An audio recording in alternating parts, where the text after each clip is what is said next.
నిద్రపోతూ ఉంటారు. ఎప్పుడైతే ఎడినాయిడ్స్ లోపల అడ్డం వస్తాయో, టాన్సిల్స్ ఉబ్బుతాయో నోరు తెరిచి నిద్రపోతూ ఉంటారు. నోరు తెరిచి నిద్రపోవటం, దాంతోపాటు చీటికి మాటికి జలుబు చేయటం, తుమ్ములు రావటం, దగ్గి వాంతి చేసుకోవటం, కొంచెం పరిగెత్తిన ఆయాసం రావటం, సైకిల్ దొక్కిన మెట్లెక్కిన ఆయాసం రావటం, తల్లిదండ్రుల్లో ఎవరికో ఒకటి అలర్జీ ఆస్మా లక్షణాలు ఉండటం, జలుబు చేయటం, దగ్గు రావటం, తుమ్ములు, ముక్కు దిబ్బడేయటం, టాన్సిల్స్, సైనస్, తర్వాత వాతావరణం మారితే తేడా చేయటం, తర్వాత దుమ్ము ధూళి పడకపోవటం, కూల్ డ్రింక్స్ ఐస్ క్రీమ్స్ తింటే గొంతు వెంటనే ఏదో పచ్చి చేయటం, వీటన్నిటి వల్ల ఏంటంటే చిన్నపిల్లల్లో ఈ టాన్సిల్స్ ఉబ్బినప్పుడల్లా గురక అనేది ఎక్కువైతా ఉంటుంది. చిన్నపిల్లల్లో కూడా ఉలిక్కి పడుతుంటారు నిద్రపోడు. తల్లిదండ్రులు కనుక జాగ్రత్తగా గమనిస్తే వాళ్ళు నిద్రపోయేటటువంటి విధానాన్ని చూస్తే వీళ్లకు తల్లిదండ్రులకు నిద్ర పట్టదు, ఎంతో డిస్టర్బ్ అవుతా ఉంటారు. పిల్లవాడికి మామూలు నిద్ర లేదు, డిస్టర్బ్ అయిపోతున్నాడు, వీడు కష్టపడుతూ నిద్రపోతున్నాడు, ప్రశాంతంగా నిద్రపోవట్లేదు. ఆ నిద్రపోయే విధానం చూస్తేనే వీళ్లకు పాపం గుండె తరుగుపోతుంది. ఎంతో రెస్ట్లెస్నెస్ ఫీల్ అవుతుంటారు, అటు తిరుగుతారు ఇటు తిరుగుతారు అంటుంటారు, గాలి పీల్చలేకపోతారు, ముక్కు దిబ్బడేస్తుంది, నోరంత తెరిచి నిద్రపోతూ ఉంటారు. సో ఇట్లాంటి పిల్లల్ని నిర్లక్ష్యం చేయొద్దు. వాళ్ళు ఒక్కోసారి ఉలిక్కి పడతారు, అన్నట్టు ఉలికి పడుతూ ఉంటారు నిద్రలో. అట్లా రోజుకు 100 సార్లు నైట్ లో నిద్ర ఉలికి పడుతూ ఉంటారు.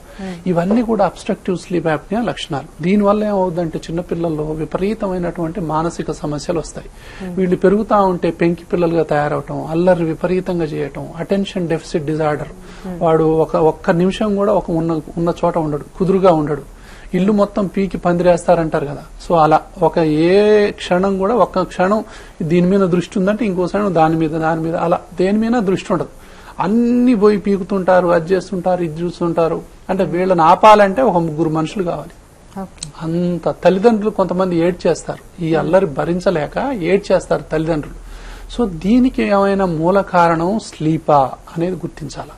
పిల్లవాడి నిద్ర ఎలా ఉంటుంది, నైట్ పూట ఎలా నిద్రపోతున్నాడు, నోరు తెరిచి నిద్రపోతున్నాడా, నిద్రలో ఉలిక్కి పడుతున్నాడా, సో ఈ యొక్క పెంకితనం అనేది ఉంటుందా, దీనికి నిద్రకి లింక్ ఉందా, ఈ బాబుకు మాటికి జలుబు చేస్తుందా, తల్లిదండ్రుల్లో కూడా జలుబు లక్షణాలు ఉన్నాయా, తల్లికి గాని తల్లి సైడ్ వాళ్ళకి గాని, తండ్రికి గాని తండ్రి సైడ్ వాళ్ళకి గాని, ఎంత దూరమైనా పర్లేదు, వీళ్లలో ఎవరికైనా జలుబు చేయటం, ముక్కు దిబ్బడేయటం, ఈ లక్షణాలు ఉన్నాయా, ఇటువైపు వాళ్ళని తీసుకొని ఈయన ఆరోగ్యాన్ని మనం ఎవాల్యుయేట్ చేయాలి, ఈయన నిద్రని మనం కరెక్ట్ గా ఎవాల్యుయేట్ చేయాలి. తర్వాత ఏంటంటే పాలిసోమ్నియోగ్రామ్ అని చెప్పి పిల్లలకు కూడా చేసేటటువంటి విధానం ఉంది.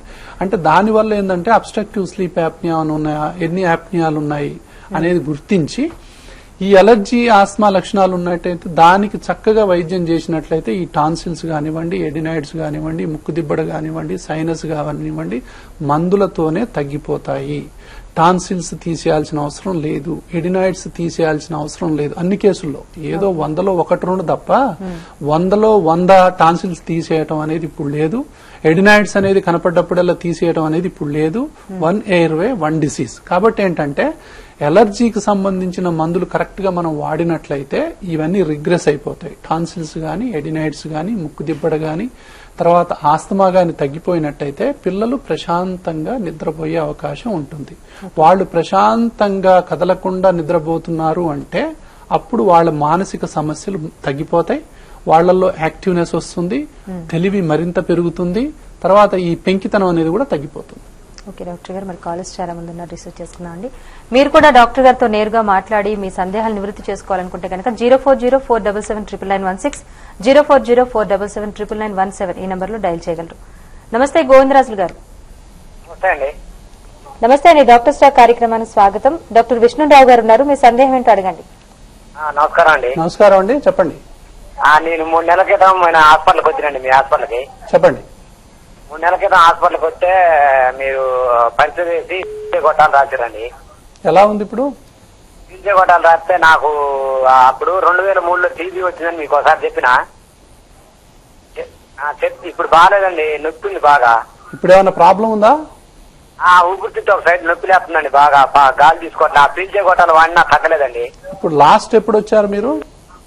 లాస్ట్ 3 నెలలు అయిందండి వచ్చి. నేను మందులు వాడుతున్నారా? మందులు వాడుతున్నా కానీ వాటికి ఏం సుఖం లేదండి, నాకు బాగా. మందులు వాడుతున్నారా